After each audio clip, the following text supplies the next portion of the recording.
நண்பர்கள் அனைவரையும் Jagadish audio book YouTube சேனலுக்கு அன்புடன் வரவேற்கின்றோம். குற்ற பரம்பரை பாகம் 47. கொட்டு மேளத்தோடு கொம்பூதி போக கச்சேரி வாசலில் அதிகாலையிலேயே ஆயத்தமாக நின்றார்கள். அடுத்த முகம் தெரியாத இருட்டு படர்ந்திருந்தது. இன்னும் விடியாத பொழுது குளிர்ந்து கிடந்தது. வாய் வார்த்தைகள் ஈரப்பதம் பட்டு நனைந்து வந்தன. முக்கியஸ்தர்களின் மேனிகளில் வாசனை திரவியங்கள் மணத்தன. குளிர் காற்றலை கமழ்ந்தது. கிழட்டு போலீஸ் நெற்றி நிறைய திருநீரு பூசி வெள்ளை வேட்டி சட்டையில் உருமாறி இருந்தார். பகதூர் துரைதான் வரணும். போலீஸ் குதிரைகள் படுத்திருந்தன. உடுப்பு போட்ட போலீஸ் ஒருவரையும் காணோம். கிழட்டு போலீஸின் கண்களுக்கு கூட்டம் நிறைய தெரிந்தது. கொம்பூதிக்கு போக இத்தனை பேர் தேவையா? கொம்பூதிக்கும் பெருநாளிக்கும் பக்கம்தான். ஆனாலும் ரொம்ப பேர் போனதில்லை. பச்சமுத்து ஒருவன்தான் அடிக்கடி போவான் வருவான். கூட்டத்தோடு கூட்டமாக போய் கொம்பூதியை பார்த்து விடுவோம்னு கூடுன கூட்டம் தான் இது. ஏகாம்பரத்துக்கு மனசுக்குள் இடித்து கொண்டே இருந்தது. கொம்பூதியை அழிக்காமல் விடமாட்டேன்னு சொன்ன பகதூரை கொட்டு மேளத்தோடு கொம்பூதி போறான்னா என்ன திட்டத்தோடு போறான்? விடிய காலையிலேயே வெற்றிலையை குதப்பிக் கொண்டிருக்கும் கிழட்டு போலீஸ் வாயிலிருந்து வார்த்தையை பிடுங்க முடியவில்லை. ஏகாம்பரத்துக்கு கொம்பூதி போக மனசு ஏறலே. என்ன வேண்டுமானாலும் நடக்கும். பூவும் விழும் தலையும் விழும். விழப்போவது யார் கழுத்தில் பூவோ யார் கழுத்து தலையோ நினைக்கவே நடுக்கம் கொடுத்தது. ஆனாலும் தப்பிக்க வழி இல்லை. சாரட்டு வண்டியில் வந்திறங்கினார் பகதூர் துரை. அரசாங்க உடுப்பு அணியாததால் கம்பீர குறைவாய் தெரிந்தார். கூட்டமெல்லாம் கூடி துரையை கும்பிட்டது. இறங்கியதும் போகலாமா என்றார். கச்சேரி சுவரோரம் உட்கார்ந்திருந்த கொட்டு மேளக்காரர்கள் எழுந்தார்கள். கிழட்டு போலீஸ் முக்கியஸ்தர்கள் எல்லாம் வந்தாச்சா? கூட்டத்திற்குள் கண்ணை ஓட்டினார். தலையாரியும் முன்சீப்பும் புறப்பட சம்மதம் சொன்னார்கள். கூட்டத்துக்குள் நடந்த புலவருக்கு போலீஸ்காரன் சதி பிடிபடலே. எதையும் முன்னறிந்து சொல்கிற புத்திக்கு இந்த ரகசியம் விளங்கலே. கொம்பூதியை வளைத்து கோடு விழுவதாக மட்டும் உள்மனசு சொன்னது. குலசாமியை கும்பிட்டு கொண்டே வந்தார். கார்மேக ஆசாரி வேயண்ணாவுக்கு ஒன்னும் ஆகக்கூடாது. பகதூர் துரையும் கிழட்டு போலீஸும் தவிர வேறு போலீஸ் கிடையாது. கைத்துப்பாக்கி கூட இல்லாமல் நடக்கும் பகதூரை முன்னே விட்டு கூட்டம் போனது.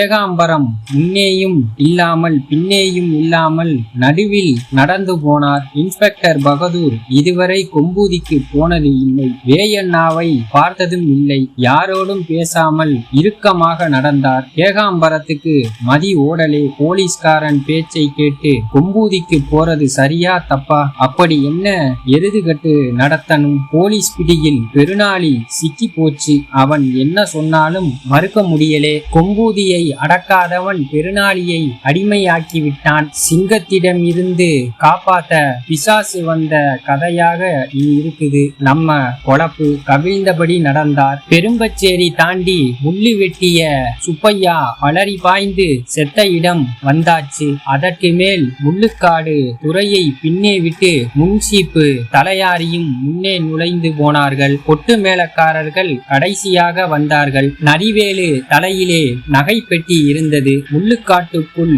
விழுந்து ஓடி வந்து கொண்டிருந்தார்கள். விடியும் முன்னே கொம்பூதி போய் சேரணும். குளிர்ந்த பொழுதிலும் வியர்வை கொட்டிக் கொண்டிருந்தது.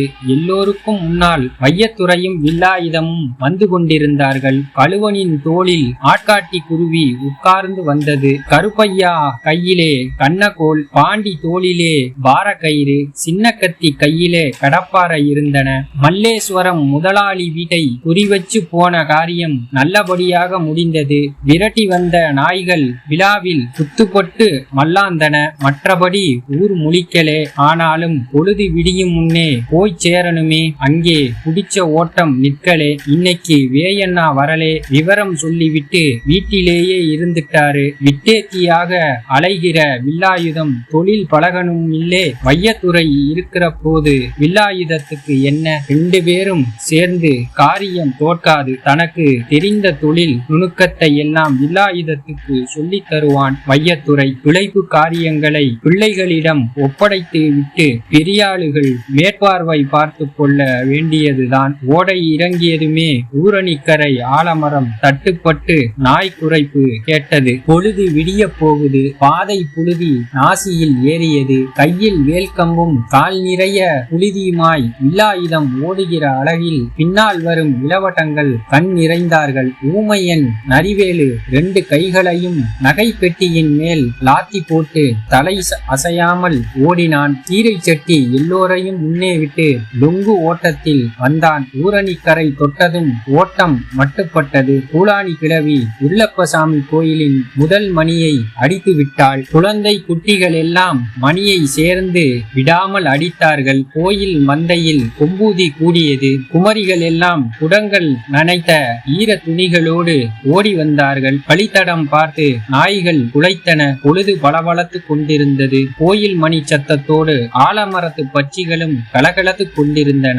இங்கம்மாவும் அன்னமையிலும் சேர்ந்தே வந்தார்கள். சிட்டு பறந்து வந்தால் நாய் குதறி செத்த சோலை பெஞ்சாதி இருளாயி வீட்டு வாசலிலேயே நின்று வேடிக்கை பார்த்தாள். வேயண்ணாவை மட்டும் இன்னும் காணோம். ஊருக்கு வடக்கே ஊரணிக்கரை வளைத்த பாதையில் நகைப்பெட்டி வந்து கொண்டிருந்தது. வேயண்ணா போகாமல் வில்லாயுதம் தலைமையிலே போய் திரும்புகிற ஆளுகளை பார்க்க கூட்டத்தோடு கூட்டமாக சிட்டு முண்டியடித்தாள். அன்னமையில் சிட்டுவின் தொடையில் ஒரு கிள்ளு கிள்ளினாள். எங்க அண்ணனை பார்க்க இந்த பதறியா?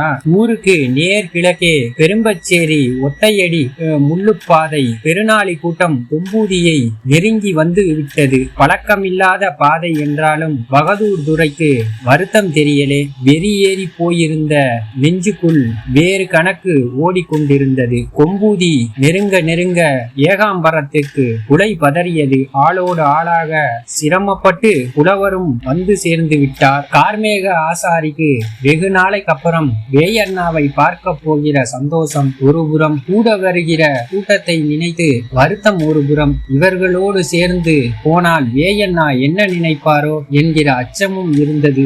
ஊர் எல்லையை தொட்டதும் கிழக்கு போலீஸ் கையமர்த்தி எல்லோரையும் நிறுத்தினார். கொட்டு மேளத்தை முன்னே வரச் சொன்னார். தாம்பூல தட்டில் மாலை, பழம், வெற்றிலை பாக்கு, கல்கண்டு, எலுமிச்சம் பழத்தை எடுத்து வைக்க சொன்னார். தாம்பூல தட்டை ஏந்தி முன்னே போக ஏகாம்பரத்தை அழைத்தார். காது கேளாதவர் போல ஏகாம்பரம் கூட்டத்துக்கு பின்னே பதுங்கினார். கிழக்கு போலீஸ் மேலே ஏகாம்பரத்துக்கு கோபமான கோபம். இந்த கிழக்கு பயல் எதற்கெடுத்தாலும் என்னையே முன்னே தள்ளுறானே.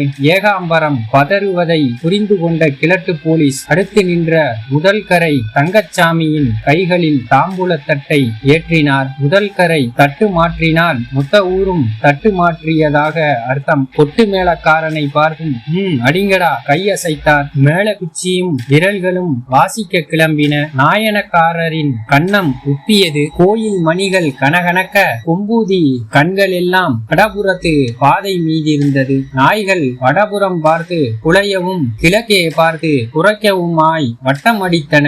சனத்துக்கு புரியலே. கண்ணெல்லாம் வடக்கே இருந்தது. வேல்கம்பும் கையுமாக வில்லாயுதம் ஊரணிக்கரையை மேடேறினான். வையத்துறை தோளோடு சேர்ந்து வந்தான். எக்கு போட்டு குலைய வேண்டிய நாய்கள் கிழக்கேயை பார்த்து கால் பின்னின.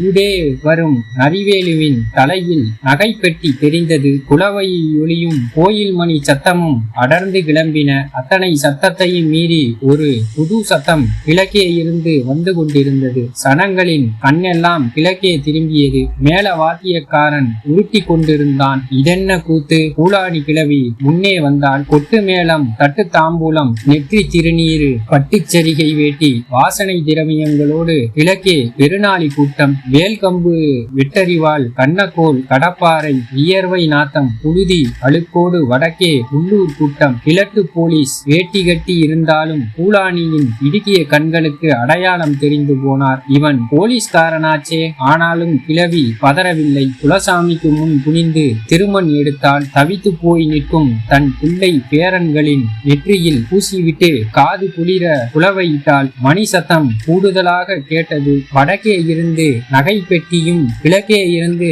தாம்பூலத்தட்டும் கோயிலை நெருங்கி வந்து கொண்டிருந்தன. இந்த கதை தங்களுக்கு பிடித்திருந்தால் தொடர்ந்து எங்க சேனலுக்கு ஆதரவு கொடுங்க. லைக் பண்ணுங்க, ஷேர் பண்ணுங்க, கமெண்ட் பண்ணுங்க, சப்ஸ்கிரைப் பண்ணுங்க. நன்றி.